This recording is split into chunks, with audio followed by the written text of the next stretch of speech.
Get the recording started, and then I'll just say, greetings, friends. Welcome back to another episode of Dreamscapes. Today we have our friend Felix with us here. I keep forgetting to ask Felix, is it okay to say where you're at in the world? Yeah, I'm in Michigan. Michigan. Okay, right on. Good deal. Our friend Felix from Michigan, and he's going to tell us his dream. I'm going to listen, and we'll go from there. So anytime you're ready. Alrighty. I have a first, so it started out, I knew a first cousin that was coming up from Texas. That's where he lives. We're very close, almost like brothers. He was coming up to visit, and when he had got here, he just said, "Come on, we're gonna go for a ride." And it was a really nice Mercedes that I was driving. I was the one driving.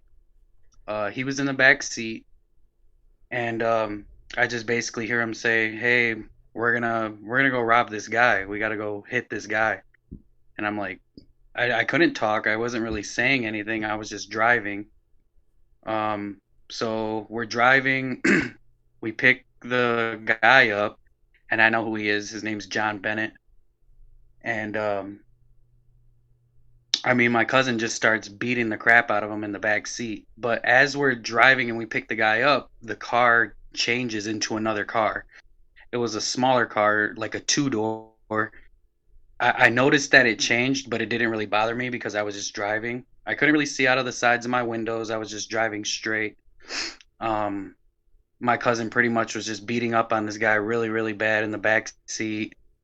We get to this apartment complex, which is actually like right around the corner from my house. And we pull up to the apartment complex. It's not that same apartment, but it's in the exact spot. And we go up to the roof, and I didn't really see any apartment building or like individual apartments, or just we walked in the door and it was just steps straight up to the roof. And he was in front of me with the guy. I was behind him walking. We went up to the roof, and I just knew the guy thought that I was going to hurt him. So he turned around, but at that moment that he turned around, he turned into another one, a friend that I know.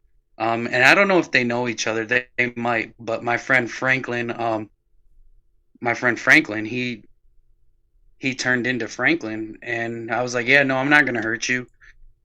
Well, at that moment, there were two individuals, two black individuals that walked up the stairs, and at the door that we came out of from the stairs that were leading up, there was another door beside it that had stairs going down.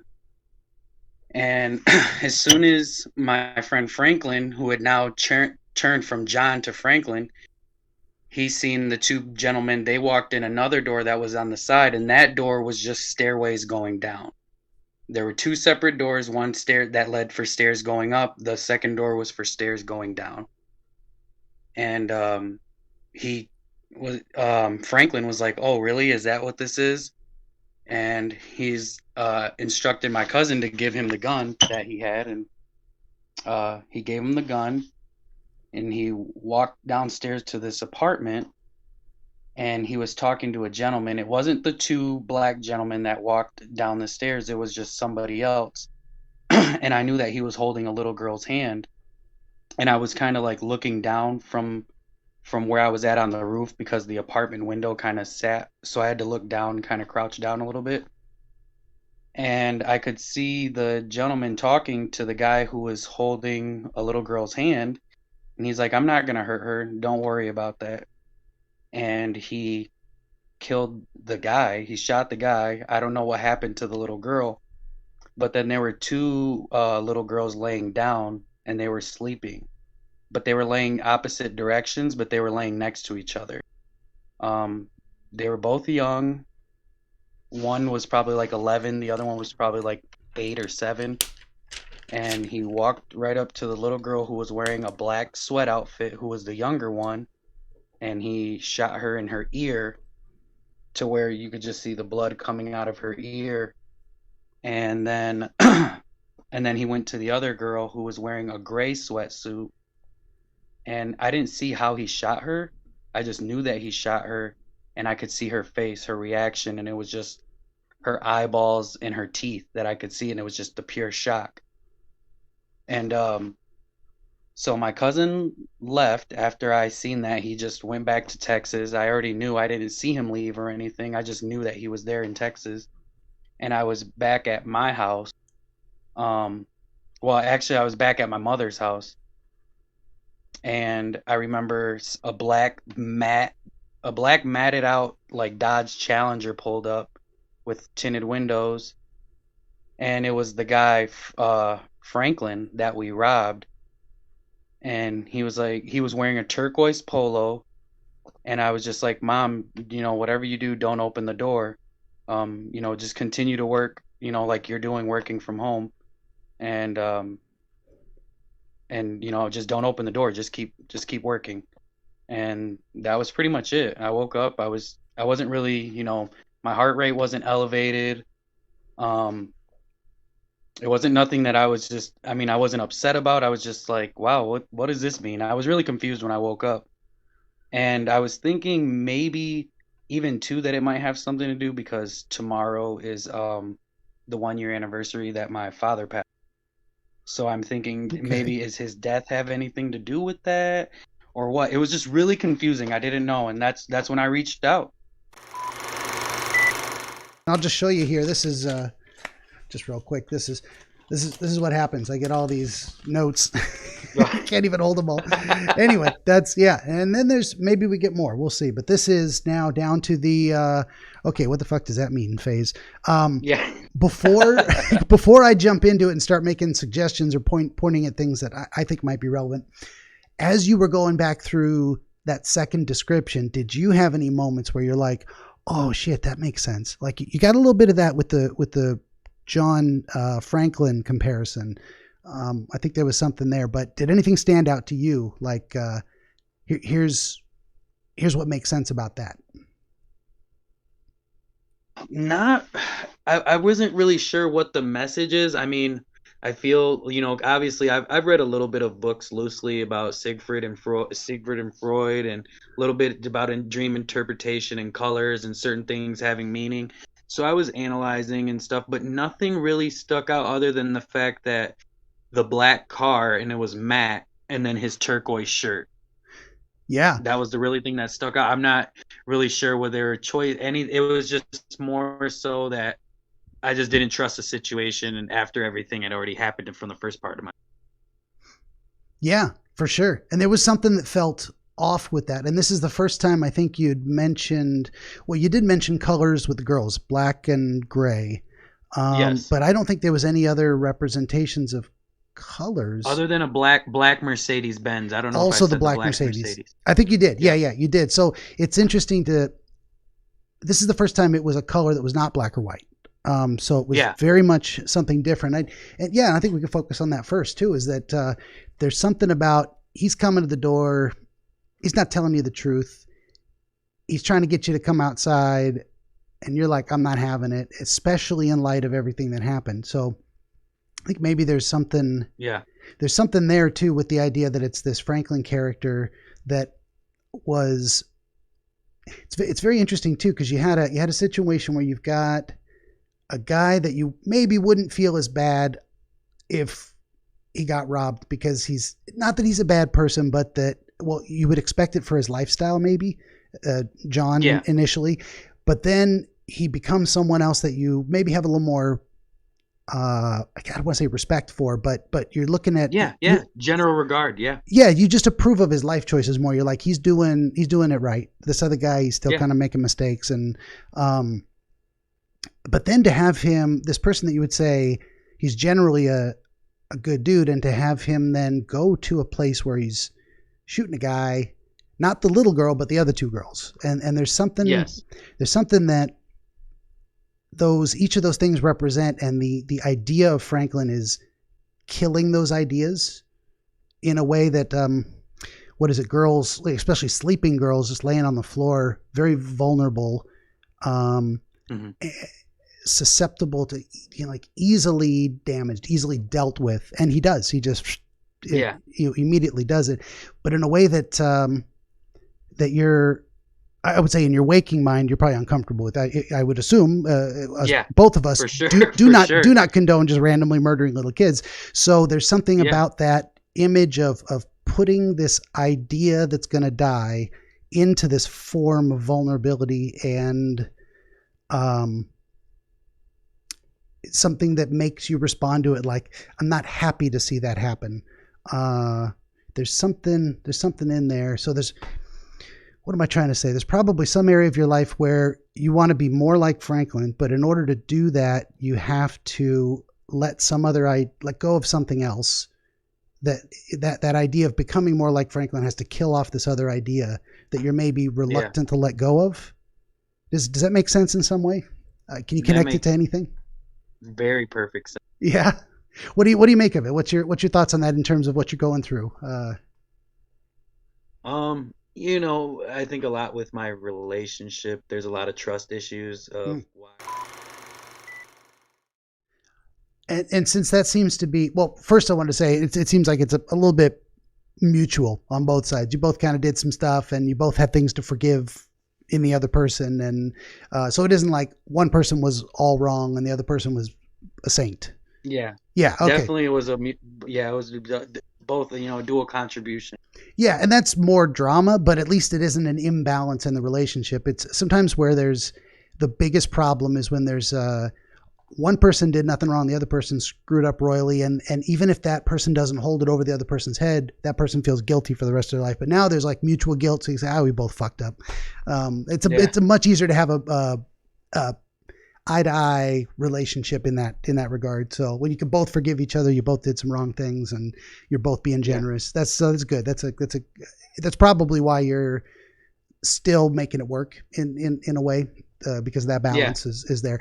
I'm not telling people if you if your wife cheated on you, go out and cheat back on her. That's not the advice. But if it happens, it happens, and then you can work it out from there. Yeah. And sometimes it makes things easier to deal with.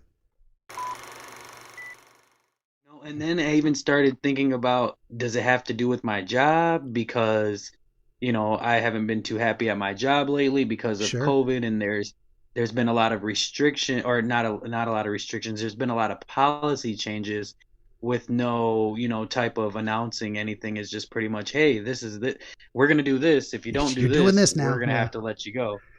Yeah. No, it's crazy. You never know what you're in for that ruins your ability to feel your day is predictable and stable. You don't know what you're walking into every time you go in there, and then they're just going to change it the next day. It's like, well, why do we do it this other way? Yes, nobody knows what's going on. Nobody knows what they're doing. Yeah.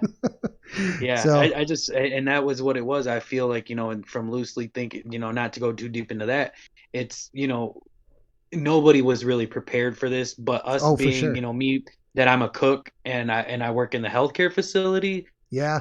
To where almost you should be prepared for medical emergencies. You're a hospital, or you're a rehabilitation center, or you're a assisted living. So we should be ready, for things that are going to be coming, because we deal with viruses and outbreaks. So, people get C. diff or different things, that you just come across working in long-term care. For sure. Yeah. You would think they should know. And that there are actually protocols in every place like that, where it's like, hey, if there's a significant infection control issues, number one, there's a person who's usually the go-to on that. And then there's already all these procedures in place with like, if then scenarios, like if this happens, we do this, done. And then you just kind of do that. You would think, but this whole COVID thing, everyone's losing their mind in so many different ways. People that think it's a hoax, people that are living in fear in their homes. There's got to be a middle ground between those two. It's the end of the world. It's a nothing burger. There's the truth somewhere in the middle. Yeah. So it could very much have some things to do with that. There's a theme of violence running through it, or harm being inflicted in some ways. There's themes of travel to involving vehicles. There's also themes of different spaces involved. There's the roof and the stairs. There's the inside of the apartment. There's your mom's house. And a lot of these things have to do with how you associate with those spaces. Like, what does it mean that the car got like I'll go back to some of those things, is that it was after you were told that you had to, or that your cousin was intent upon performing this robbery of this guy. Yeah. That the car suddenly changed. So it's no longer this large open space. Now it's this tiny space. There's something about the change of the dimensions of the vehicle that represent the way you look at that situation. And I don't know if it's, I don't know, when you think about that, does anything come to mind? It was just more so like, I mean, it was a nice, smooth ride. It was the car was really nice. It was just, I was like, wow, this is a really nice car. Mm-hmm. And then no sooner he said that, it pretty much, and I didn't say that, it's just all in my thought, like, wow, this is really nice. This is a nice, smooth ride. And no sooner he said that this is what we were going to go do, it was, more so like, I didn't really want to say anything. I was like, man, are we really going to do this right now? But I'm driving and we're already in the car. So this is happening. That was just pretty much of that. Those were the feelings that I got. For sure. And then you also remember having that experience of the vehicle itself being very nice, very comfortable, smooth ride. And what did your experience of handling the vehicle feel like after it changed to this other kind of vehicle? Was it less smooth? It wasn't that it was rough. It was more so like, I'm in a smaller car. This is not the car that I was driving, but I'm driving. So there was the surprise of suddenly being in a different vehicle, but you didn't notice a difference in how it handled or the comfort or the, okay. It was just smaller. It wasn't any less uncomfortable or, any less comfortable, or I just knew like, this is different now. Now, why are we in this car now? So when you think of Mercedes, you probably think of like a high quality, high comfort, luxury car. And then this new one was not. This new one was less luxury. Yeah, it was like a compact, just 2-door cloth seats. The Mercedes, if I could, picture it, it was, nice dark leather, smooth, really clean on the inside. And, it just felt really great sitting in the car driving it. It felt really good. And then when I'm in the car, it's like, this is a smaller car, I'm still driving though. The focus is to drive. So just drive. Don't really focus on that the car got smaller, but it is smaller. Yeah. And noticeable. And I think there's something in there about the way you are thinking of this announcement. What seems like a happy experience. My cousin, who's like a brother to me, he's coming up. We're going to visit. It's fantastic. We got this great ride. And now he says we're going to do something I'm not so sure about. Like, we're going to make a bad decision. And now that changes everything about the scenario of like, this is not good times anymore. Now we're actually probably going to do something wrong or make a mistake in some way. Yeah. And so the enjoyment of it, the smooth ride, the luxury vehicle changes to something functional. It'll get the job done, but this is not what it should be. This is not as good as it was before. It's like you're stepping down in the quality of your experience. Yeah. Something like that rings a bell. Yeah, exactly. You're exactly right. Yeah. Yeah. There's something in there. I don't know what I'm trying to reach for, but it seems important that it's like making certain decisions will take you to places you don't want to go in life. Is what it feels like to me. That's kind of where I feel, because there's, like back kind of touching with my job thing. I wasn't really sure if it was like it had to do with the relationship. I just wanted to say that about the relationship, but it was more so I started leaning, is it my job? Because there's been instances where, I have a couple of buddies who are some entrepreneurs and they're like, hey, man, dude, just come work with me, dude. Forget that crap. And and it sounds great. And of course, you would want to, but there's, with the job that I'm at right now, and even though, I might not like the policy changes and things that are going on, it's the best thing for me. It's the best thing for my family. And that's what I was kind of associating it. Is it like, is it to try to take these shortcuts, take a left turn here and instead of, go off of the main road, because I think I know a shortcut and it's not really a shortcut, Yeah. No, for sure. It just looks like that. It seems like that, I think that sounds very relevant. And that can be related to the job in the idea of you've got these offers to do something different that actually might be more appealing, but seems more dangerous because it's not as stable as what you got right now. You're going to go off and be an entrepreneur under someone that might fail. You got bills, you got kids, you got, a life you're trying to sustain. And if you stay where you're at, it's very safe, even if it's a little less than pleasant. But if you make this other decision, if you take this other road, it could be better. It could destroy everything. It could be a very bad decision. Yeah. So there might be something in there.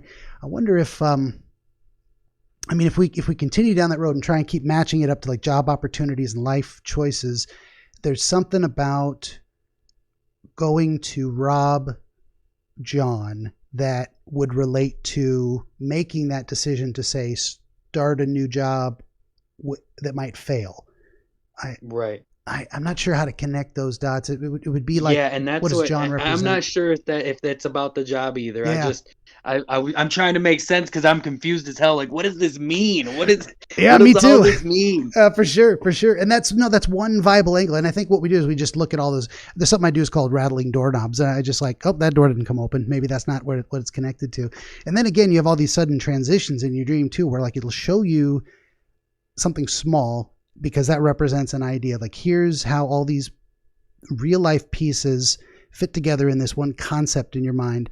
And then the next part of the dream might actually be completely unrelated to the same concept, but it's borrowing some images from that previous section of the dream, because actually those characters do still relate, even if it's not directly like it's not the same character. And you even have the thing where like one character literally becomes another. It's like, okay, this is not John anymore. Now it's Franklin. But so it is interesting too that you're the driver, but you're the passenger. So you're in control. You're driving. You are making it happen. But what's actually happening is in the back seat is it's removed from you. It's someone else doing it, and you're more or less passively observing. Maybe there is something in there about watching other people make their choices and just seeing how it plays out. You're not interfering. You're not telling them to stop. You're like, maybe this needs to happen. Maybe they know something I don't. Maybe there's a reason for this. Maybe if it works, I'll get on board with it. It seems like there's something there with your cousin. Have you looked up your cousin as someone who makes good decisions in general, or just he's just real fun to hang out with? He's very family oriented. He wears his heart on his sleeve, I would say, more than I do. Okay. Very family oriented, the protector, the aggressor. We're 4 months apart. He's 4 months younger than I am. Okay. But he's just always been my little big cousin, almost the enforcer type, kind of not afraid to tell me something, even though he knows it's not going to make me happy, and know that, he's not afraid to tell me how it is. And a lot of times, even though we are close, we clash a lot. We don't agree on a lot of things. Okay. But we still respect each other. So the image of him in your mind, it may be represented in dreams too, is like you might even go along with what he's saying from the perspective of, here's something he would do. Here's a situation he would take care of. He would take action, and maybe I wouldn't do it. Maybe I would be along for the ride, so to speak, but I'm going to trust him that this needs to be done. Even if I'm not sure about it, at least I'm not going to stop him from doing it, because maybe there's a good reason for it. There's probably something in there. Yeah. I'm not sure what. Yeah, it's yeah. And I'm not, a lot of, he's not trying to get me to do, the things that he does, because he's an engineering safety consultant. He kind of, he has his own career. He travels a lot, and, I think he understands, that's not something that I would be wanting to do. But a lot of times he's, hey, we can do this. Hey, we can start this. I know I'm doing this, but, we can do this. And, a lot, he's trying to, push me for the better. I think, we get torn where we see different opportunities, where you grow up and you kind of see two essential lifestyles, where you see, the businessman who's going to work hard, or the guy who can just have a snap idea and just rake it in and get the big bucks. Mm-hmm. And that's where he's, we're both proud of each other that we're working, but he kind of sees more as like, man, we can do something else though, where we don't have to, really work for anybody. There's other opportunities that we can do. And, he'll try to, say, hey, let's do these certifications. You should get these certifications, do these things, or, Gotcha. I think he's more torn. So I can get some good ideas, and I can get some, hey, let's cut some corners. Let's see what we can bend and see what we can twist in our favor. Gotcha. Sure. So if I'm looking at that, just that one section of the dream where we're gonna rob this guy. So there's kind of that level of things happening of like, well, that's kind of a crime. I mean, that's not who I am. I'm gonna go rob people. But then also looking at the idea of beating up this image of someone that you don't want to be. Like right now, you wouldn't make the choices that the John character is making. You wouldn't go out to having a, lots of drug using, partying, hustling lifestyle who doesn't have a happy girlfriend because maybe he doesn't treat her well. So there's something about this image of your cousin going to rob and then beat up this image of John who you don't want to be, and a kind of a rejection of that path in life. And and then again, you're like, you're driving the car. This is your car, and maybe the car is your mind. This is your mind, and this play of these ideas against each other is happening in this vehicle. But then you go to this apartment complex and up onto the roof, and they're walking side by side, and it was when he looked over his shoulder at you once I got to the roof, because they were a couple steps ahead, he turned over his shoulder, and because he was scared I was going to hit him.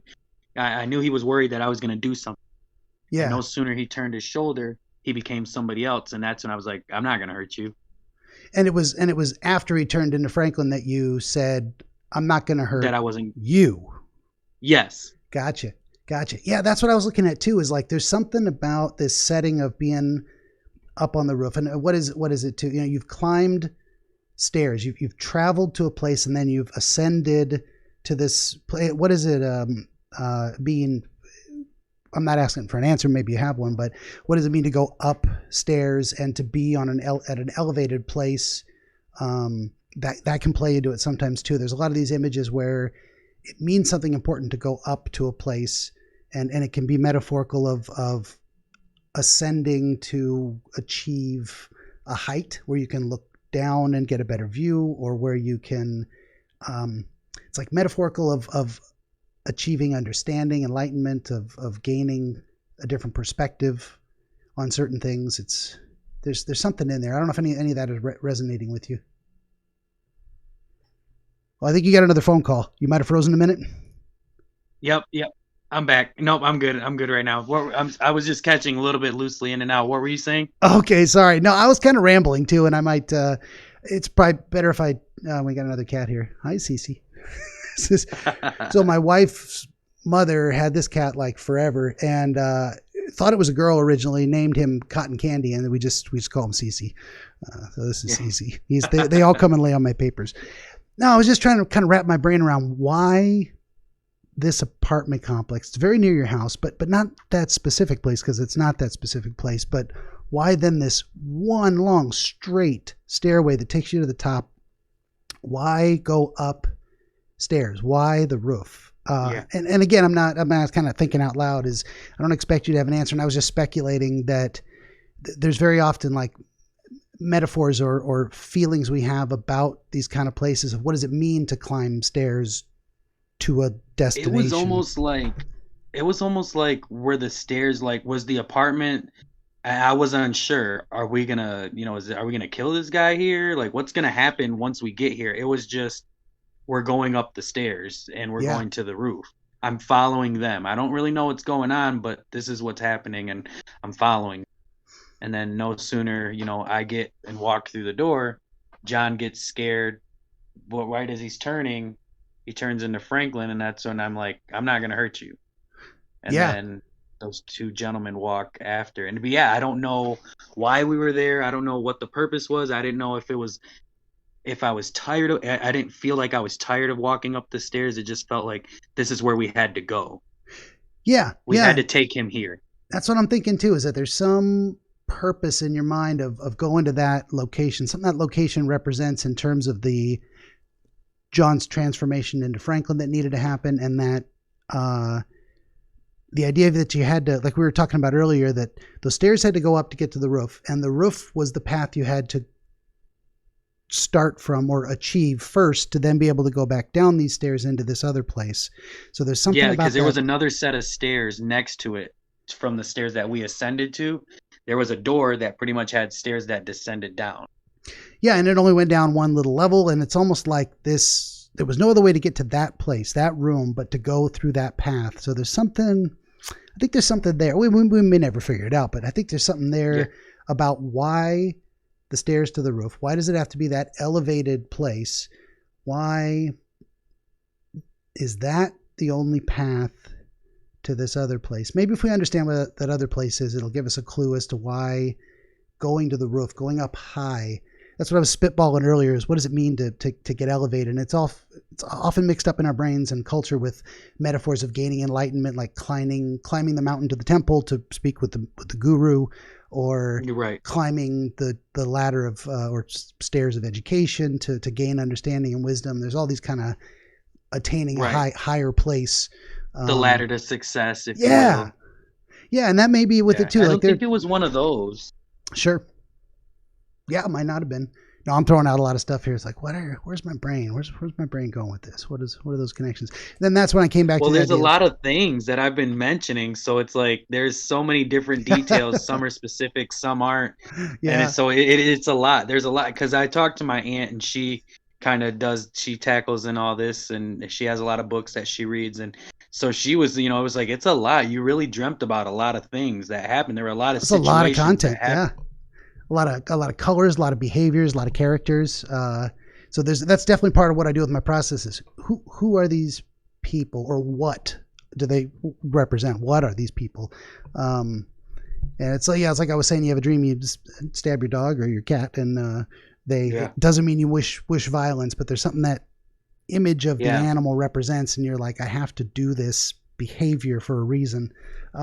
And what's crazy is there isn't really too much any interaction between us three besides that. I don't even know if there's any interaction between them two, period. It's just they're people that I know. They're people that I see from, time to time, or on social media. You're scrolling and, oh, hey, there's that guy. Or they post something on their story. Oh, hey, that's that guy, and I think they never rarely intertwine. I think it's definitely not anything about the real people, but kind of more how you think of them or ideas they represent in your mind, paths you could take, or other connected ideas. One being a hard worker, and the other one being, the hustler. Yeah, for sure. And then the idea that it was, I don't know what to make of the two dudes that walk by that suddenly Frank says, oh, is that what this is? Like, what is his purpose for realizing he has another place he needs to go? It's like, obviously that was a trigger. That was a key element of him becoming aware of a necessity. It was almost like, what are they doing here? Like, you brought them here, like, almost. And then he kind of followed after them. Yeah. And if they're going that way, didn't interact with them at all. Yeah. He got the impression that they were there as an indicator. They were there as a like almost like a sign saying, turn here, to take you where you need to go. And then that's what gave Frank the understanding that he had to go down to this apartment and engage with the man and kill off something that the young girls represented. Yeah. That's where I'm a little unsure too. Cause like, I know I mentioned, the kind of that yin yang symbol, the teardrops intertwined. Yeah. And that the girls were laying there head to toe, and that they had different colored ages and different colors. Different ages and different colors, yeah. And there's probably something there too, because that was very clear to you. The colors stood out and the ages stood out. That one was younger than the other, and that they were in different colors. And also the idea that you saw one of them get shot specifically in the ear. So there's an attack on hearing. And so I don't know if we string those together a little bit. There's something about Franklin maybe using a gun, maybe the gun's irrelevant, but Franklin attacking a sleeping idea in a way related to hearing. Mm-hmm. That I don't know what to do with that. Does that bring anything to mind? No, it was just more so that it was just, I wasn't, it wasn't any other emotion that I felt was just shock that it happened, but nothing even into today of what it was something that has to do with hearing. Maybe, I mean, the hearing about how good it is to be an entrepreneur, not having to work for anybody, Sure. I guess if that had to make any connection, Yeah. and it's not, and it's not all cracked up to how it is because, even again, I've kind of dealt with that a little bit. My father was a little bit of an entrepreneur, and we were in business, and one that didn't really kind of work out. He had two successful and one business that didn't, but so I've dealt with it in that to know, that it's not always what it's cracked up to be, but maybe it could be somewhat related to that. But besides, him, why he shot her in her ear and why she was bleeding out of the other, it really it happened, and I was For like, sure. wow, Yeah. he really just did that. Yeah. There's brings to mind the idea of in one ear and out the other. Maybe not taking advice, maybe hearing something important. The idea of I don't know. And that's what actually that's a term that I've always heard a lot, especially even for me, man. It's just one ear out the other, you know what I mean? And it's if I wanna really take heed and really scram or really process or think about something, I will. If not, I'm just push it off to the side. If it matters to me, I'll think about it. If not, whatever. Well, in one ear and out the other is generally used with a negative connotation, like I told that boy and he doesn't remember. He didn't think it was important enough to hang on to. That's exactly what it is. Yeah. Well, there is that, but then there's also the idea of sometimes you want to let things go in one ear and out the other. Say personal insults when it's not worth dealing with it. You're like, yeah, whatever. I'll let that. I heard it. I don't care. Letting it go. So it can actually be used in a different manner. Just a thought on that one too, but maybe. I don't know. Yeah, trying to connect that too to this idea of I think there's a lot of concerns with, not concerns. What am I trying to say? There's this temptation to take a less safe path that could be more beneficial. And I think your brain is definitely wrestling with that. Like, how do I feel about that? What's my decision here? Do I let this go because it's not worth it? Or is it tempting enough that I'm willing to maybe take a chance and the rewards are good enough that it'd be worth it if I pulled it off? So I think that's why you're getting a lot of this imagery. It does seem a lot related to potential for business opportunity and changing your life for the better. When we say business, a lot of people think it's like, I need to make more money, but it's also like it's what you do at your job that makes the difference too. Like, even if I was making half my salary doing this, talking to people, I'm fine with that. I'll take a 50% pay cut to talk to people on the internet about their dreams and I'd be a happy camper, So what you do, the actual job itself is very important too. So there may be some elements of that. You don't work, without getting too personal, you don't work at a facility for children? No, facility for elderly people, long-term and rehab care. Gotcha. And I've been doing that in different facilities. I've been cooking there for a total about 6 years, 4 years at my current job. But then I've been cooking for about 10 years. And like you said, it's like, it wouldn't matter, even if as much as these policy changes that I don't like and that, bother me, I still love what I do. I still love making people happy with the food that I'm able to cook. Okay. So it is that. But then, like you said, it's like I could do this. Is the reward enough? It's hitting it, to me. It's making it seem like it makes more sense about business more than anything. Yeah, that does seem to be where we're getting most of the meaningful connections in this. And then, what is the dream trying to tell you? Not like sometimes dreams give you an answer. They're like, this is how you feel about this. This is what you really think. Sometimes dreams are more like, I'm still weighing my options and here's good things and bad things. You're kind of adding up the pros and cons in your mind. So that might be part of it with some of these things. Like, so what do the girls represent? There was the in one ear and out the other, but then there was also the girl that got shot that you couldn't see how she was damaged, but you knew that it happened, and she was the one that actually reacted to it. Like, the other girl never woke up, but this one was harmed or attacked in a way that you were able to see this shock. So there's what happened to both of them. They were both attacked in some manner or damaged or shot, but there's the different ways they responded too, and that would correlate to maybe. And it's interesting, they were close in age, but one little than the other, definitely dressed differently. So your brain's telling you these are two closely related ideas, similar in a lot of ways, but just different enough you can tell one from the other. They're both being, I don't want to say killed, but that's it's something like that. It's removed. Removed is more like it, in a manner that is final but has different consequences for those ideas, or you remove them each in a different way, but and so it isn't like your brain's even telling you you should do this, or you want this, or this is a good thing to happen, but here's what it would look like if you did, if that makes sense. Yeah, perfect sense. There's something in there. But then identifying what those ideas are, I'm not sure if it just relates to your general thought process on things. This is how you figure things out, or if those girls and the man in the hallway.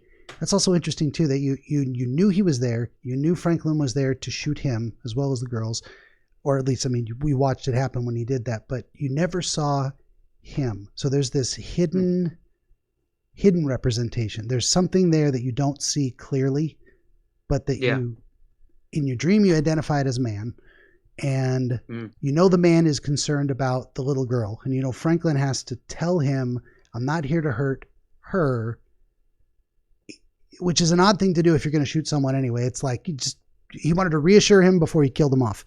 I'm not sure what to make of that either, but that is very interesting. You've got kind of three separate little girls, one of them that disappears when the man does, and the other two that had to also be individually removed as part of this process the idea of Franklin was going through.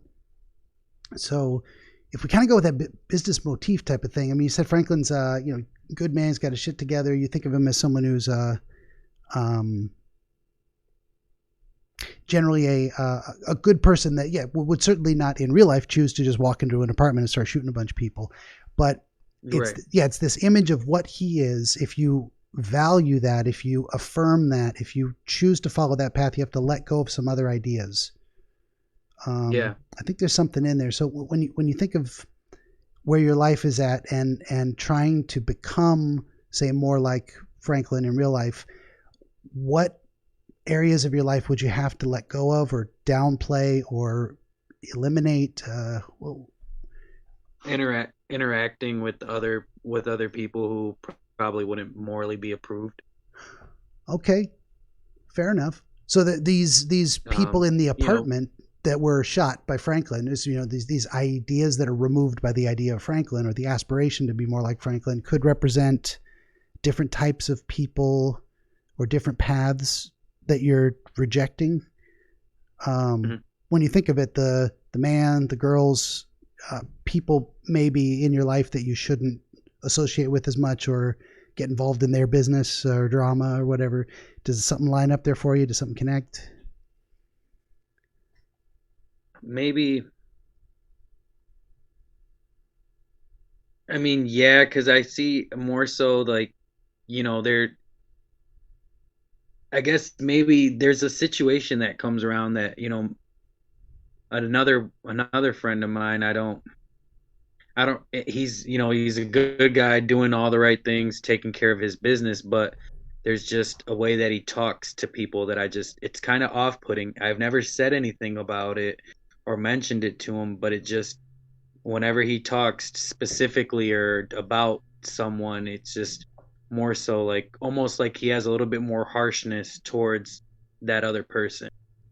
Other than that, I mean, it doesn't really bother me too much, but I notice it, you know? Okay. That's probably the only thing that I'm thinking of. That it's Does, a situation that I see and I could say something, but I just don't. Gotcha. So you see someone, maybe if I try to put it in different words, you see someone who's a little judgmental and he's not very diplomatic about how he shares his opinion. Yeah. Okay. Maybe there's something there with the girl getting shot in her ear. Like you got a guy who's speaking things, and his manner of speech, the way he relates himself verbally is not, you don't support that. So maybe that girl getting shot in the ear represents killing that tendency in yourself. Like, I don't want to do that. I'm not going to do that. If I want to be more like Franklin, I got to make sure that thing never lives inside me, whatever that is. And it's interesting that it's asleep, that maybe it's a part of you that is dormant or at least latent. It's a part of you that is unexpressed but potential. And you're like, no, I'm going to choose that expression. That personality trait never comes out in me. I'm not going to be like that. I don't know if that makes sense. Yeah, that makes perfect sense because, you know, it's a lot. A lot of times, you know, my mom or other people will tell me, you know, hey, kind of can get a little critical on the kids. You might want to ease up a little bit. And I'm like, look, I'm not trying to be that. You know, I could be beating the crap out of them like how I did when I was younger. You know, I could have gotten lickings I could give them out just as much as I got them, you know, but I don't. You know, I don't want to because I know how I felt. I know. So, I mean, that's really coming into play is how I discipline my children is really a way that, like you said, it's dormant. It's something that could be, but it's just something that I don't utilize. It's something that I don't want to be a part of. Yeah, for sure. I'm actually going to, this cat is rolling around. Hey, buddy. I'm just going to move this keyboard. Yeah, let's get that out of the way. Way back in episode number 8, the episode that is no more, I had a cat. My boy Prince walked across the keyboard, and I lost that whole hour and a half interview. Gone. So I'm paranoid about watching the time and making sure these fuckers don't step on my keyboard. I can't throw them on the ground. I love them too much. It's like they want to roll around on the papers. That's fine. Just don't step on my keyboard. So, no, I think that's very very relevant too. Maybe this. So a lot of these things are connected. Like when I say maybe this relates to your job, a lot of people want to narrow it down like that. But there's a lot of ideas that go into how we approach decision making in terms of like, what do I want out of a job? How do I want to live on a day-to-day basis? And so it wouldn't surprise me that you have these figures in your life that you kind of look up to or you admire, people you respect, and they're in your dreams showing you, highlighting for you areas where you're already working on your own personal growth in terms of, say, so it makes sense that you analyze a what is it? What am I trying to say? You're looking for principles you can act on. Like, what do I think is right? What's the right way to do things? And if I were to agree with a certain idea of a principle, how do I put it into practice? And you're seeing, I think, different paths. You're exploring different hypotheticals in your mind of like, if I act on this idea, I think I lost you, and I'm just still talking. 1:33.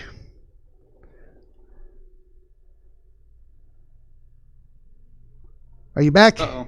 We're back. Can you hear me? It froze right around the part where you said about looking for principles. Okay, good. Well, it fixed itself real quick. I've had much worse connection problems in the past. I've had to take no kidding, like 3.5 hour thing and try and chop it down to 2 hours because we kept losing each other, and we took a break and all that good stuff. But we'll get back to it now because probably people listening to the podcast don't want to hear about my technical issues. I'll go back to it. So if I could wrap my brain around it one more time, you're in the process of decision making. We look at a lot of what ifs, and we say, okay, if I choose to live like that, what are the consequences? How will it benefit me? What is the unintended fallout that might happen? So it seems to me like you're having a lot of these situations where you're testing theories in your mind. If I act more like this person in this way, what's going to happen? What does that look like? So you've got different lead characters. Like in the beginning, it's your cousin. So if I were to be more like my cousin, would it play out like this? What other ideas would I have to let go of or kill or beat down inside me, inside my tiny car? If I take this other path and now I follow this other person, their example, where would that lead me? What other ideas would I have to let go of? So,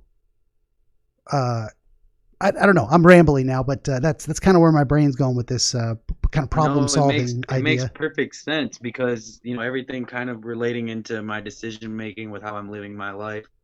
It kind of is playing touch on relationships. It's kind of playing touch with my jobs.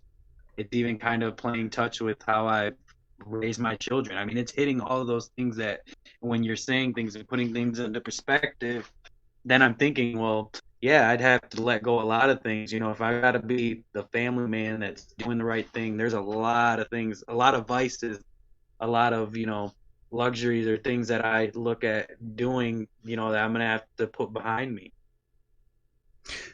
Yeah. Yeah. That sounds very impactful. Like there's a whole, so what is this dream trying to tell you? Like broad strokes is like, you're looking at not a midlife crisis, but a life path evaluation. Where am I going? If I stay on paths I was on before, is that going to take me where I want to go? But if I choose a different path, I got all these different paths I could follow. Where is that going to take me? And yeah, I think I think the dream wants you to, if we put it that, if dreams want anything, but what would be helpful in understanding the dream is to say, bring to your conscious mind more of the decision-making process of evaluating personality characteristics and what am I trying to say? It's a bunch of big words. I'm trying to say it's like bring it into more in your conscious mind of like that question of who do I want to be? What do I want my life to be like? What path do I want to take? And or rather, what's my destination? And that'll help you pick the path to get there. And you'll learn how to get there by choosing the destination. What's really important to you? What do you want as an end result? That's my thoughts. I like it. I like it. That's awesome. It's making a lot of sense about a lot of things.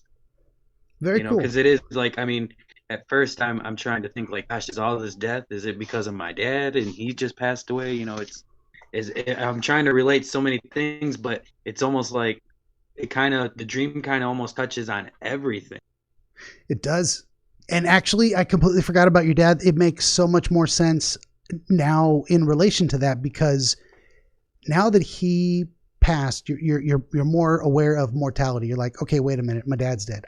I'm next. I'm in our family line. It's eventually I'm going to die, and that brings up those questions of like, not comparing yourself to your dad necessarily, but now that he's gone, you start looking at what his life and where that took him, and the idea that you still have the opportunity to make changes if you want to, or to improve, to grow, to choose that destination. Do you want to end up the same place your dad did? Maybe you do. Maybe he was great and you're very proud of him. Maybe he made some mistakes and you're like, I don't want to do that. I don't want to do that way. I want to end up somewhere different. So yeah, the passing of, especially of a father or a parent in general, brings a lot of these questions into sharper focus in your mind. It's like you start doing that whole life evaluation type of thing. Yeah. That's it's crazy. This is awesome. It really is putting a lot of things into perspective. Nice. It really is. Very nice. I appreciate it. It's my favorite thing to do is give someone something useful. It's like, do dreams mean anything? Yes and no. Sometimes they're just nothing, but a lot of it's just these free floating ideas. And sometimes you can pick out a theme. Sometimes you can get it. Well, I found mostly you can, at least identifying what am I trying to say? The ideas you're wrestling with, even if you don't have an answer, as long as you know what the idea is, you can bring that into your conscious mind. And now you can think about it instead of just dreaming about it. You can actually say, well, what do I think? What is this? What am I going to do about it? Sometimes dreams give you an answer, but very often they don't. They just tell you what you're thinking about while you're asleep, so to speak. Yeah. Yeah. Well, yeah, that's really awesome. Yeah. Well, I'm glad it was a good experience for you. I mean, I say was because as far as I know, I'm not sure I had any other specific stuff to highlight, but I always like to ask people, before we wrap it up, are there specific elements you wanted to focus on that we just didn't spend enough time looking into, something still confusing or that seems important? I don't know. I mean, the turquoise, for me, just the black car, the girl in black, the gray, why turquoise? Why me noticing him having a turquoise shirt on? Yeah. But still not trusting. Yeah. I think you might have froze a little bit again. I'm going to give it a second. Oh, can you hear me? I can hear you. There you're back. Froze? You're back. Yeah. Oh, okay. I think if we go with the same theme on that, why the color? I don't know. But what's happening at the very end there is that you're at your mom's house. She's working. There's another representation of a style of living your life that you could adopt. Did you freeze again? No, I don't. Oh, it's just the video. Freezing? Okay. I mean, I can just ramble to myself, but I prefer to be talking to people. Yeah. But no, and it's interesting. I can hear you. It's never cutting out. Okay, good. No, and it's okay if your picture freezes. We're just talking. So I just want to make sure I haven't lost you. Here we have, again, if we're going with this theme of work in terms of life choices and the path they take you on, here's another representation of, well, my mom works from home. That's something I could do. And maybe this knocking on the door, so you're going to have in the dream, like you have one guy turn into another, and you may even have the same character represent now something else of like, even if I followed that path, or questioning yourself of whether you want to follow that path, you could take another path. You could say, well, maybe I'll just work from home. Maybe I'll do that instead. So Franklin knocking on the door telling you, come do things my way, come to the game with me. You're like, I'm not sure that's what I really want. I'm not sure I trust that invitation to live life that way. Maybe I'll stay with what's more comfortable, familiar. There's something there. I don't know if that makes sense to you. That makes perfect sense. It puts a lot of things into perspective in that sense. Yeah, because like you said, it doesn't really mean that he has the same purpose, but he's just back in the game and coming out, not being so trustworthy to go down that path. Being as from the outside looking in, it looks great. It looks like, hey, this is the guy that, this is the way you should do it. Mm-hmm.